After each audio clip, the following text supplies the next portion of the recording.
विकास की सोच की अगर हम बात करें तो सबसे पहले हमारा ध्यान हमारे समाज की शिक्षा की ओर जाता है। और शिक्षा का विश्लेषण करना इतना आसान नहीं, क्योंकि हर व्यक्ति अपने अपने तरीके से शिक्षा का विश्लेषण करता है। यहाँ तक कि सरकार भी एक्सपेरिमेंट के जरिए बच्चों और अभिभावकों के साथ स्कूलों पर नए अध्यादेश नियम लागू करती है, और उस एक्सपेरिमेंट के बाद पता लगता है कि इस एक्सपेरिमेंट से क्या असर पड़ा। सीसीई पैटर्न के समाप्त हो जाने के बाद अब बोर्ड पैटर्न लागू हो गई, लेकिन इन 5 वर्षों में सीसीई पैटर्न पर जो बच्चे अपने लापरवाही की वजह से शिक्षा और कैरियर से दूर होते चले गए, उसके बारे में सरकार क्या सोचे, ये बहुत महत्वपूर्ण प्रश्न है। और हमें शिक्षा से जुड़े हुए हर छोटी बड़ी पहलुओं पर चर्चा करना आवश्यक है, क्योंकि दरभंगा में वेबसाइट के जरिए और टीवी चैनल के जरिए मिथिला मंच न्यूज़ ने जो मुहिम छेड़ी है, इसमें हम हर अभिभावक को अवगत करा रहे हैं, उनके कर्तव्य का बोध करा रहे हैं। स्कूल मैनेजमेंट के द्वारा जो कार्य एक एक बच्चों तक पहुंच रहा है, उसके बारे में हम अवेयर करा रहे हैं, क्योंकि एक न्यूज़ चैनल का कर्तव्य होता है कि सही तथ्यों की जानकारी बच्चों तक देना, अभिभावकों तक देना और स्कूल मैनेजमेंट को सही दिशा निर्देश के लिए प्रेरित करना, ताकि बच्चों का कैरियर बन सके। हम लगातार हमारा विभिन्न स्कूल मैनेजमेंट के द्वारा हम साक्षात्कार आपको दिखा रहे हैं, और बड़ी गौर से देख रहे हुए और टेलीफोन कॉल्स भी आप हमें कर रहे हैं। अभी हम मैनर्स पब्लिक स्कूल में हैं। मैनर्स पब्लिक स्कूल का इतिहास, संक्षिप्त इतिहास हम बता दें अगर तो, एक छोटा सा स्कूल जिसने सिर्फ अपनी मेहनत, लगन और कर्तव्य निष्ठा के साथ आगे बढ़ता चला गया, और बढ़ते बढ़ते आज अपने इस इलाके में हॉस्टल के साथ बच्चों के संस्कार, अनुशासन पर ज़्यादा महत्व देते हुए अपने आप को इस्टेब्लिश करना ये काफ़ी महत्वपूर्ण सवाल भी है और लोगों के लिए प्रेरणादायक है।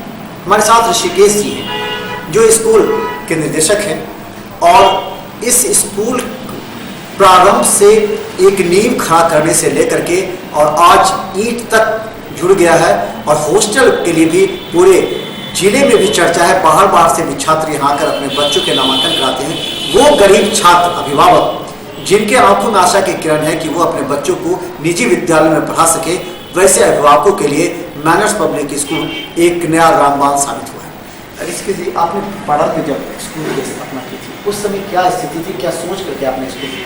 जी सर, मेरी सोच ये थी कि सबसे पहले तो मैं आपको बता दूं कि मैं पहले मेडिकल की तैयारी करता था। मैं वहाँ से जब वापस आया तो मुझे लगा ऐसा कि हमने जो नहीं प्राप्त किया, जो मुझे नहीं मिला, वो आने वाले पीढ़ी को मिलनी चाहिए।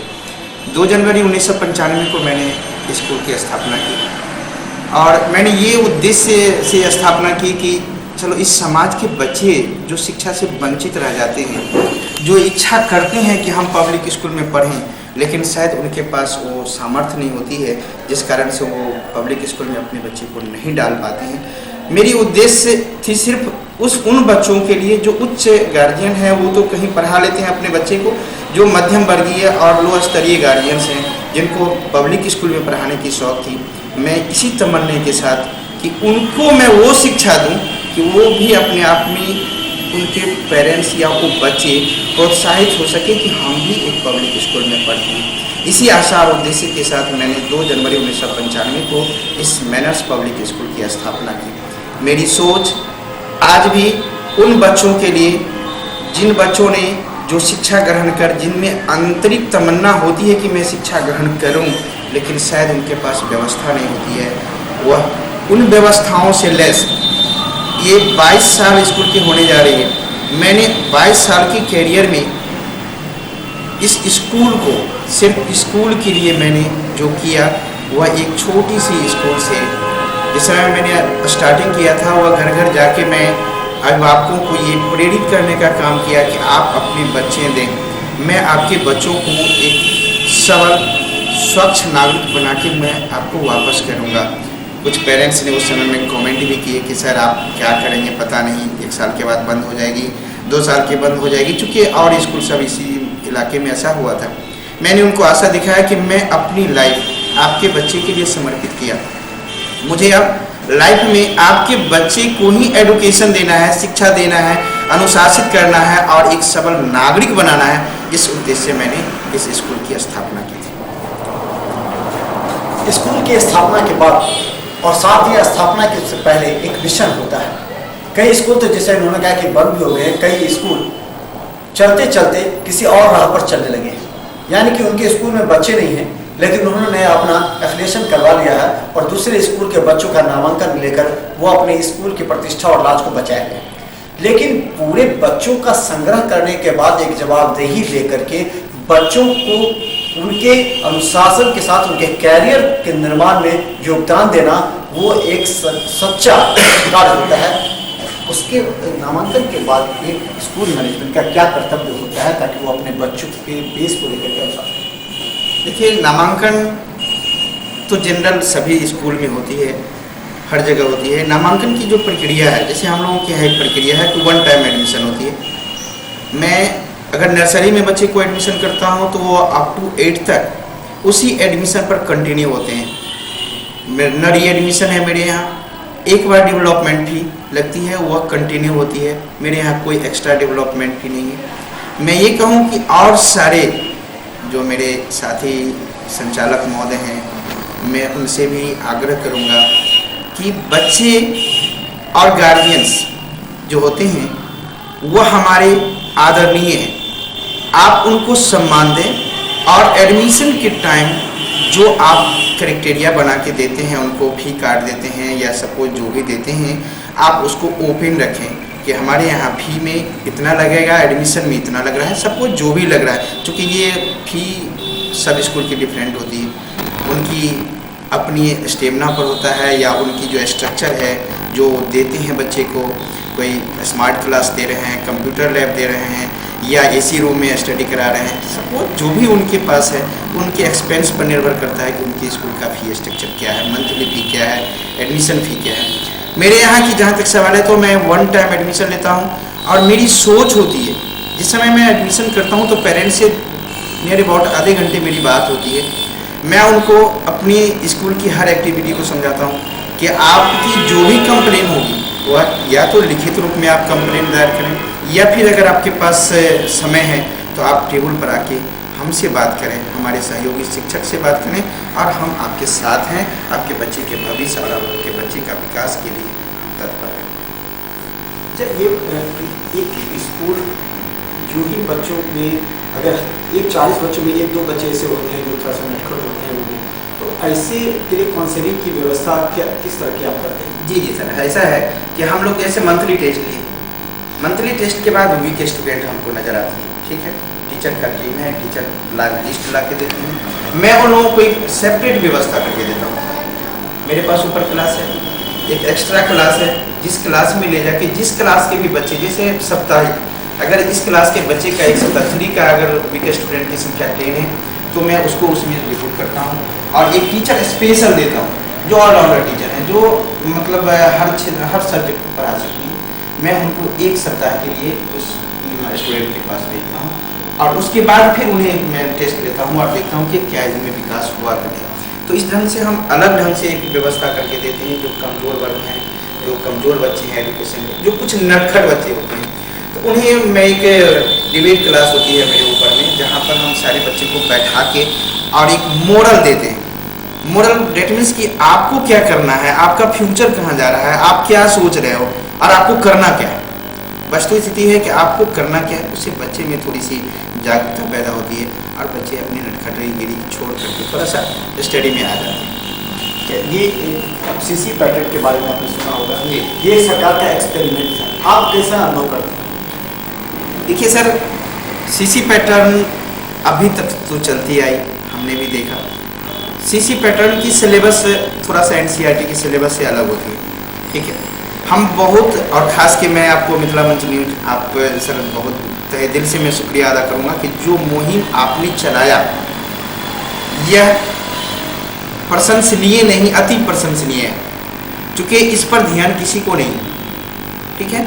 और जहाँ तक रह गई सीसी पैटर्न की जो सिलेबस है, हम लोगों को उस समय बहुत कुछ सिलेबस फास्ट हो जाती है, क्योंकि बच्चों को एक लिमिट सिलेबस मिलनी चाहिए, वह एनसीईआरटी बुक में। और सीसी पैटर्न पर जो बुक हम लाते हैं तो उसमें कुछ चैप्टर ऐसे होते हैं, उसकी जो राइटिंग पावर होती है वो थोड़ा सा वीक होती है, और बच्चे के में जो मोरल लाइफ बनता है वो उस ढंग से नहीं बन पाता है। तो हम लोग चाहेंगे, तहे दिल से शुक्रिया करते हैं या सरकार से भी आग्रह करेंगे कि आप NCERT बुक 1 to 8 या 1 to 10 या 1 to 12 आप जहाँ तक देना चाहते हैं आप दें, हम लोग आपका स्वागत करेंगे। हम लोगों को वो चाहिए, क्योंकि हम बच्चे को एडुकेशन देना चाहते हैं, हर ढंग का एडुकेशन देना चाहते हैं, मोरल एडुकेशन देना चाहते हैं, या जो भी मतलब ये एडुकेशन है। मैं उस एडुकेशन के तहत बच्चों को ये चाहूँगा कि CC पैटर्न आपने चेक करके बहुत अच्छा किया। हम लोगों को काफ़ी सभी स्कूल वाले इसे प्लेज हैं कि बहुत अच्छा हुआ, चूँकि बच्चों को एडुकेशन चाहिए ना, एडुकेशन में NCERT स्कूल पर वर्कलोड ज़्यादा था, कॉपी डेली बच्चों का मेंटेन करना, एक दो टीचर को लगाना पड़ता होगा। जी बिल्कुल, ये तो मैंने पहले भी कहा ना कि होता क्या था कि CC पैटर्न पर जो बुक हम लाते थे उसकी हमें कुछ मतलब वर्क बुक भी मिलता था।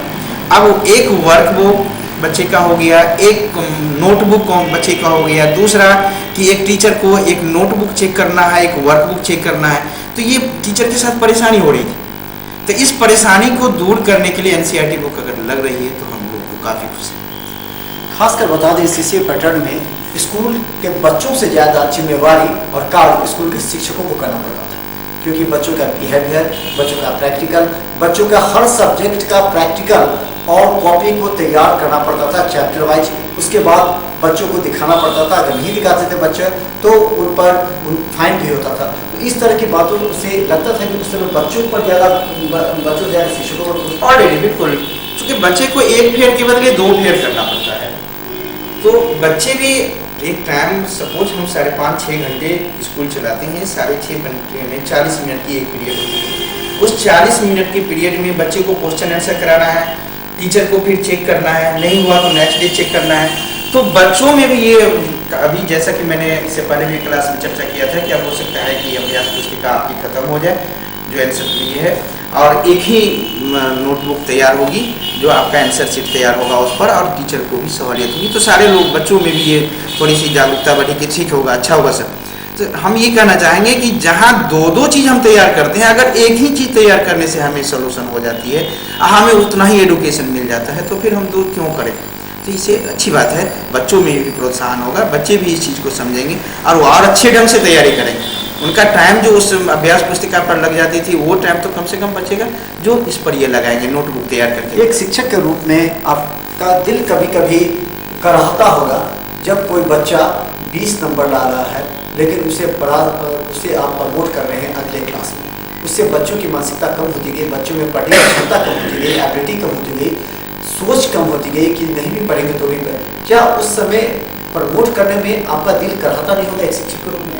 बिल्कुल सर, ये एक एजुकेशनल पर्सन जो भी होंगे, जो शिक्षित हैं, अनुशासन जानते हैं, हर चीज़ जानते हैं, तो मैं कहूँगा कि उस बच्चों को प्रमोट करना तो एक जघन्य अपराध है। सबसे पहली बात कि हम ये सोच के प्रमोट कर रहे हैं कि चलो ये फेल हो जाएगा तो ये थिंक करेगा, सोचेगा नहीं। मैं उनके लाइफ के साथ खिलवाड़ करने जा रहा हूँ अगर मैं प्रमोट कर रहा हूँ तो। अगर मैं प्रमोट नहीं करूँ उन बच्चों को, मैं उन पर प्रेशर बनाऊँ, प्रेशर ऐसा नहीं, एक फ्रेंडशिप का प्रेशर बनाऊँ कि तुम हमसे दोस्ती करो, मैं तुम्हें ये चीज़ पढ़ाने जा रहा हूँ, तुम इसको फॉलो करो, तो वो फार बेटर होगा। क्योंकि इन फ्यूचर उसको कॉम्पिटिटिव माइंड बनाना है, कंपटीशन में जाना है। आज मैंने प्रमोट कर दिया, मैट्रिक में जाने के बाद वो फेल होंगे। 10th CBSE से अगर 10th पास करते हैं उसमें अब प्रावधान आ गई है कि फेल करना है, पहले प्रावधान नहीं थी कि फेल नहीं करना है, ठीक है, अब तो ये आ गई। तो आप प्रमोट करना तो उसके लिए लाइफ से खेलने के बराबर होगा। वो कि फिर कंपटीशन में जा रहा है, वहाँ कंपटीशन में अगर फेल करता है तो वहाँ कितने लोग उनके साथ जाएंगे प्रमोट करने। हम लोग ये कतई नहीं चाहते हैं कि बच्चों को प्रमोट करना पड़े। बच्चों को प्रमोट हम उसी स्तर पर करेंगे जबकि बच्चा ये आश्वस्त कर दे मुझे कि मैं अगले क्लास में अच्छा नंबर लेके आऊँ। मैं करने के लिए तैयार हूँ, कोई दिक्कत नहीं, प्रमोशन होती है, लेकिन बच्चों में एक मनोवृत्ति पैदा हो जाए कि मैं फेल नहीं करने वाला हूँ, मुझे सर पास करेंगे ही कर रहे हैं। या इंटरनल एग्जामिनेशन हो या एक्सटर्नल एग्जामिनेशन हो, उसमें बच्चे को अगर पास करने की ये जहन में समा गया कि मुझे पास करना है, सर फेल नहीं करेंगे, तब तो एजुकेशन हो नहीं सकती। ये दोनों चीज़ एक साथ नहीं ले सकते। निश्चित तौर पर ये एक बहुत बड़ा यक्ष प्रश्न था, खासकर वैसे स्कूलों से जिन्होंने अपने आप को शिक्षा के प्रति, बच्चों के कैरियर के प्रति समर्पित किया। जरा सोचिए, एक वर्ग में 40 बच्चा है, 40 बच्चा में 10 बच्चा पढ़ने में बहुत अच्छा है, 10 बच्चा एवरेज है और 20 बच्चा बहुत ही कमज़ोर है। लेकिन अगले साल रिजल्ट होता है तो 40 के 40 बच्चे प्रमोट होकर के अगले क्लास में चले जाते हैं। जरा उन बच्चों की मानसिकता को सोचिए जिन्होंने दिन रात मेहनत कर अच्छे अंक ला करके प्रमोट किया, और एक वो 20 बच्चा है जो बिना पढ़े हुए वो भी प्रमोट होता है। ऐसे में उन बच्चों का मनोबल गिरेगा और इसी से हमारे एजुकेशन की जो क्वालिटी है वो गिर गई है। सीसी पैटर्न के पूरे एक्सपेरिमेंट के बाद जो निर्णय हुआ है वो सरकार 5 साल छात्रों के कैरियर के खिलवाड़ करने के बाद 5 साल उन सभी छात्रों ने, जिन छात्रों का पढ़ाई पर ध्यान था उन छात्रों का पढ़ाई पर से ध्यान उतर गया है। लेकिन अब जब बोर्ड आएगा तो एक बहुत बड़ा सवाल खड़ा होगा कि जो छात्र 8वां तक बिना पढ़े हुए पास करते आए हैं वो अब 9th में कैसे पास करेंगे, कैसे निपटेगा इसमें। बिल्कुल बिल्कुल आपने सही कहा कि ये तो 5 साल जो हमारी सरकार ने जो एक्सपेरिमेंट की, हमको लग रहा है उनकी एक्सपेरिमेंट फेल हो गई। अब एक्सपेरिमेंट में था कि आप बच्चे को फेल नहीं करेंगे, क्योंकि बच्चे के मानसिक टॉर्चर नहीं करना है, वो मतलब ज़्यादा थिंकर बन जाएगा। ये सब कुछ जब जो भी कर रहे थे उस समय में, जो पेपर में निकलती थी या हम लोगों ने पढ़ा या न्यूज़ में जो भी दिखे, अब उसका जस्ट विपरीत हो रहा है। वो बच्चे क्लास 8 तक आए एज इट इज, उनको फेल करने वाला कोई नहीं मिलेगा। अब 9th में, जैसा कि अभी एग्जाम मैट्रिक बोर्ड की हो रही है, क्या लग रहा है कि इसका 20% बच्चे भी मैट्रिक बोर्ड से 9th वाले बच्चे या 10th वाले बच्चे पास कर पाएंगे? हमको तो ऐसा नहीं लग रहा। अगर ऐसी बात है, ठीक है, सपोज 9th में जा रहा है, तो हम अब ये सारे अपनी इंस्टीट्यूट की तरफ से मैं आग्रह करना चाहूँगा कि जो आपने बीते समय में बिता दिया उसको कम से कम 9th में कंप्लीट कर दें। 9th में उन सारे बच्चों को एक्स्ट्रा क्लास देना हो या फिर एक्स्ट्रा टीचर देना हो या जैसे भी हो, उस रूप से मैनेज करके चलें कि वो 10th बोर्ड में पास हो जाए। नहीं तो उनकी ये सारी 5 साल की जो आपने जो दिया उनको प्रलोभन की 5 साल पढ़ते रहो, कहीं कोई फेल करने वाला नहीं है। सारे टीचर भी ये सोच लिए थे कि हमें बच्चे को कोई एग्जाम नहीं लेना है, वह सिर्फ अपने आप नेक्स्ट क्लास में चले जाएंगे। आपने 8 तक गया, अब 9th में उनके साथ ये समस्या खड़ी होगी, लेकिन खैर इस समस्या का समाधान हो सकता है। लेकिन अभी जिम्मेवारी मीडिया के साथ सभी स्कूल मैनेजमेंट की भी है कि वो अभिभावकों के पास इस बात की सही मैसेज है, बार बार काउंसलिंग करें, स्कूल के पेरेंट्स की मीटिंग बुलाएं और उन्हें पेरेंट्स को इस बात का पूरी तरह जानकारी दें कि अब बोर्ड पैटर्न है, आप थोड़ा सा आप सजग होइए अपने बच्चों के प्रति, क्योंकि अब बच्चों का फेल होना आवश्यक है। अगर बच्चे अच्छे अंक नहीं लाएंगे तो वो प्रमोट नहीं किए जाएंगे। और बच्चों में भी इस बात का खौफ पैदा होना चाहिए। अगर ये खौफ पैदा हो गया तो हमें लगता है कि अगले साल रिजल्ट बेहतर हो सकता है और बच्चे अपने आप को बदलाव को, जो स्कूल टाइम में बाहर घूमते नजर आते हैं, उन बच्चे को शायद वापस स्कूल की तरफ मोड़ा जा सकता है। लेकिन ये जिम्मेवारी स्कूल मैनेजमेंट उसके लिए क्या करने की आवश्यकता था कि ये प्रॉपर मैसेज आ सके। जी सर, इसके लिए हम लोग तो जैसे मंथली मीटिंग करते हैं, पेरेंट्स मीटिंग होती है, तो पेरेंट्स मीटिंग में जैसा कि हमने अभी देखा है कि 40% पेरेंट्स आते हैं, 60% पेरेंट्स किसी कारण बस मैसेज छोड़ते हैं कि sorry sir I can't reach there, मैं नहीं वहाँ पहुँच सकता, या जो भी हो। अब मैं अपने अभिभावकों से स्कूल की तरफ से ये मैसेज देना चाहता हूँ कि अगर आप मेरी आवाज़ सुन रहे हैं तो आपने जो किया सो किया, अब आप अपने बच्चे पर तत्पर हों, स्कूल के साथ साझा करें। आप अपनी जो भी समस्याएं हैं बच्चे संबंधी वह स्कूल के साथ साझा करें तो आपके बच्चे का विकास होगा। आप मंथली टेस्ट जो भी होती है उसका रिजल्ट आपके पास जाता है, आप बच्चों से शोकॉज करें कि आपका ये रिजल्ट ऐसा खराब क्यों हो। उससे अगर संतुष्टि आपकी नहीं होती है तो आप मंथली मीटिंग में आएँ, टीचर से आप इस चीज़ को साझा करें कि हमारे बच्चे में कैसे विकास होगा। अब तो स्कूल और पेरेंट्स दोनों को एक पैरेलल में चलना होगा। अगर नहीं चलते हैं पैरेलल में तो उनके बच्चे कभी पास नहीं कर पाएंगे, उनके बच्चे हमेशा फेल करते जाएंगे और वो फिर बैक हो जाएगा। और बैक होने के बाद तो जानते ही है क्या होगी, बच्चे पर क्या प्रेशर पड़ेगा। तो 2017-18 के सेशन के लिए मिथिला मंच न्यूज का मिशन प्रारंभ होता है और हमने पहले बताया था जब मुद्दा अहम हो तो मिथिला मंच न्यूज उतरती है सड़क पर, और जब हम उतरते हैं सड़क पर तो बदलता है सिस्टम। आप याद कर लीजिए 2012 में तत्कालीन IG RK मिश्रा के साथ सड़क पर होते थे नशाबंदी के खिलाफ। 2014 में सिर्फ मिथिला मंच न्यूज एसएसपी मनु महाराज के साथ होती इस सड़क पर, और 10 दिनों में ही हमने पूरे यातायात व्यवस्था को सुचारू कर दिया था। और इस बार भी हम इस मुद्दे को जनता के बीच जा रहे हैं। हमारा यह वीडियो हर घर तक वायरल हो रहा है और इस वीडियो में हम सारी बातों की जानकारी दे रहे हैं कि किस तरह बच्चों को पढ़ना पड़ेगा। अभिभावकों के ऊपर जो एक बोझ लगता था, जो स्कूल का बुक से लेकर के अन्य माध्यमों से पैसा ज़्यादा लेना, क्या लगता है कि इस सीसी पटल समाज में कुछ राहत मिलेगी? नहीं, ऐसा है कि वो तो खैर बोझ पहले भी नहीं थी। ऐसा नहीं है कि स्कूल वाले बोझ थोपते थे गार्जियन के प्रति, क्योंकि हमें ऑन कैरेक्टर एजुकेशन चाहिए, हर क्षेत्र से बच्चों को में विकास चाहिए। तो उसके लिए हम कुछ बुक जैसे 10 या 11 बुक लगती हैं, क्योंकि सब बुक का सिलेबस तो सेम होता नहीं था, ठीक है। और दूसरा नोटबुक देते हैं, तो हम लोग स्कूल वाले ऐसा नहीं है कि हम गार्जियन पर थोप देते हैं कि आपको इतना का इतना लाना है, या ये मैं जो सिलेबस दे रहा हूँ वो कंप्लीट आपको, आपके बच्चे के विकास के लिए जो ज़रूरी है मैं उतना आपका सिलेबस दिया, आप उस हिसाब से बच्चे को दें, मैं आपके बच्चों का विकास करूँगा। अब जो सीसी पैटर्न पर ख़त्म हो रही है, ठीक है, बहुत अच्छी बात है, क्योंकि उसमें हम लोगों ने भी देखा था कि कोई मापदंड नहीं है, मतलब मूल्य का कोई मापदंड नहीं थी। वो जो मूल्य छाप दिया वो उनकी प्रिंटर उनकी थी। अब एनसीईआरटी बुक ऐसा नहीं है कि एनसीईआरटी बुक तो ऑल ओवर इंडिया में कहीं भी होगी तो सेम प्रिंट पर मिलेगी, तो गार्जियन को इससे राहत मिलेगी, निश्चित तौर पर राहत मिलेगी। और हम चाहेंगे भी कि एनसीईआरटी कंप्लीट बुक लगे, हर स्कूल में एक सिलेबस, एक टाइम पर एग्जाम हो, और एक तरह की सिलेबस अगर मिल जाता है तो अभिभावकों को भी खुशी होगी और बच्चों को भी अच्छा लगेगा। अब 2017-18 में सभी स्कूलों को एक नए रूप से योजनाबद्ध तैयारी करनी होगी और उस हिसाब से काम करना होगा, क्योंकि 3 प्रश्न बहुत महत्वपूर्ण है। इसमें सभी स्कूल को ज़्यादा ध्यान देने की आवश्यकता है, जिसमें पहले उन 5 साल में जो बच्चों का आधार कमजोर हो गया, उनके लिए किस तरह अतिरिक्त व्यवस्था कराकर बच्चों को वापस टाइमलाइन पर लाया जाए। जिन बच्चों का मोह पढ़ाई से भटक गया है, वो बाहर की तरफ घूम रहे हैं, उस अपने अभिभावकों का बात नहीं मानते, उन बच्चों को किस तरह मुख्य धारा से जोड़ा जाए। तीसरा और अहम सवाल है कि एनसीईआरटी पैटर्न अगर लागू हो गई है तो समय पर सारी किताब बच्चों को अवेलेबल करा दिया जाए। ये महत्वपूर्ण प्रश्न है, इस पर काम करना ही होगा। लेकिन 2017-18 की योजना तैयार करनी पड़ेगी। 17-18 में आपकी क्या योजना, चूँकि आपने हॉस्टल के माध्यम से दूर दूर तक के बच्चों को अपने यहाँ रखा है और संस्कार अनुशासन की बात की है, तो अब इस बार क्या आपका योजना है 17-18? जी सर, 17-18 की जो योजना हम लोगों ने एक बना के रखा है, जैसे कि मैं अपने स्कूल में मैंने मीटिंग किया था, और मीटिंग में हर क्षेत्र से जो भी हमारे पास सिलेबस थी उसके हिसाब से मैंने उसको कंप्लीट किया।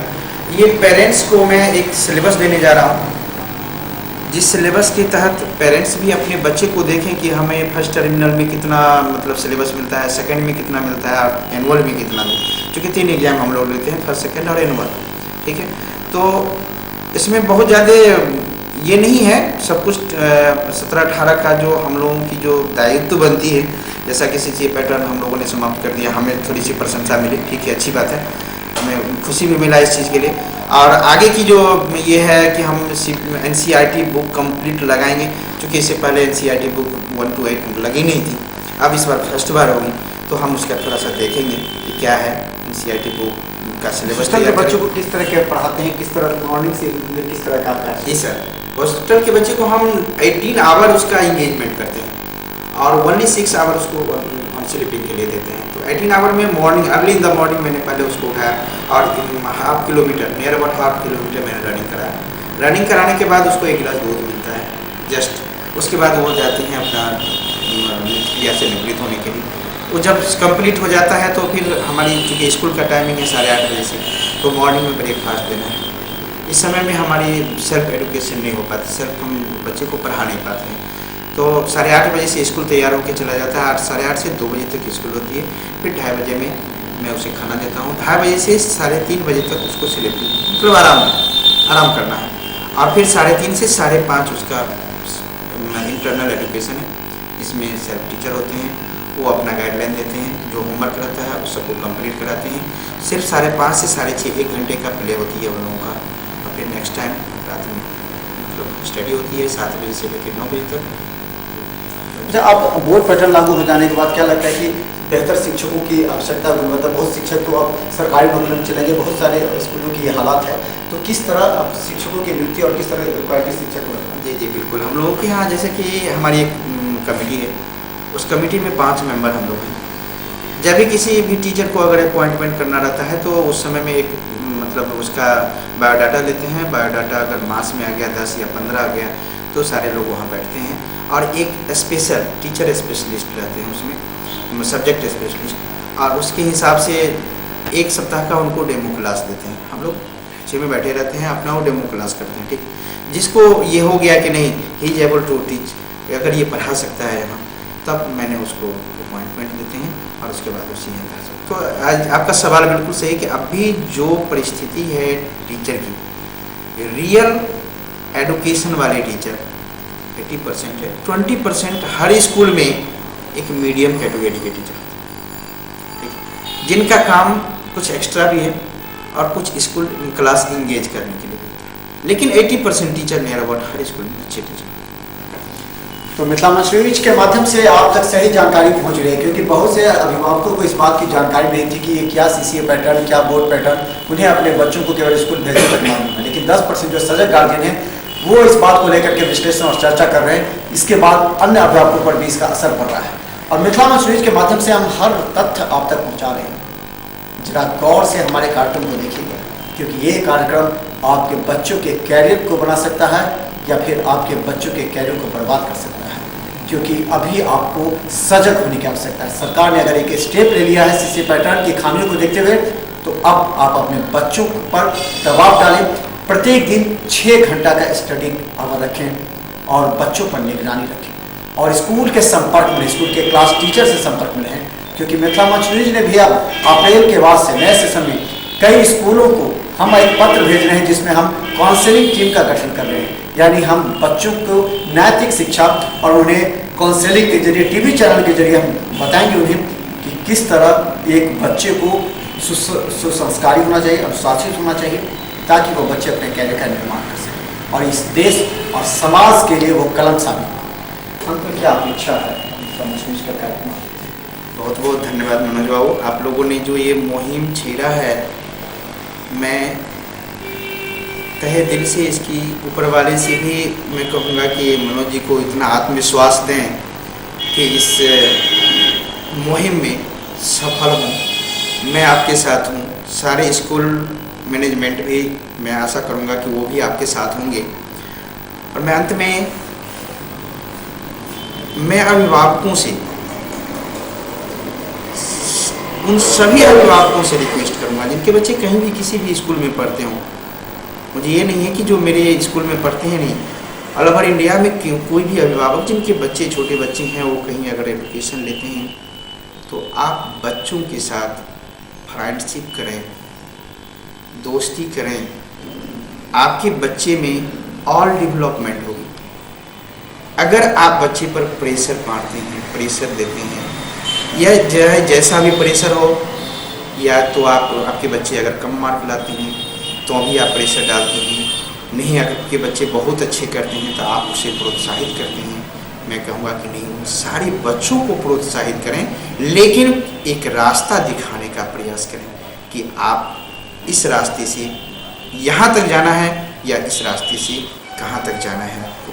ये गार्जियन की अहम सवाल है, क्योंकि आजकल गार्जियन के पास टाइम का अभाव होता है। वो अपने बच्चे को बैठा के कभी टाइम नहीं दे पाते हैं, एक्स्ट्रा टाइम मार्केट में लगाते हैं। मैं उन अभिभावकों से रिक्वेस्ट करूँगा कि प्लीज़ आप अपने बच्चों के साथ थोड़ा सा समय बिताएं, आप अपने बच्चों का भविष्य उज्ज्वल बनाएं। जय हिंद। धन्यवाद। तो मिथिला मंच न्यूज के कार्यक्रम से दीजिए इजाजत, लेकिन हमारा यह वीडियो वायरल हो रहा है। हर स्कूल के मैनेजमेंट का इंटरव्यू लेकर के हम ये वीडियो उन स्कूल के बच्चों और अभिभावकों तक पहुंचाने का प्रयास कर रहे हैं। इसके साथ ही वो अभिभावक अपने दूसरे अभिभावकों को दिखाएंगे कि आखिर सभी स्कूल मैनेजमेंट 2017-18 में अभिभावकों के लिए किस तरह की तैयारी कर रहे हैं। आप लगातार आपका सुझाव हमारे पास आ रहा है। बने रहिए मिथिला मंच न्यूज के साथ। टीवी न्यूज और वेबसाइट अब जन जन तक पहुंचे। धन्यवाद।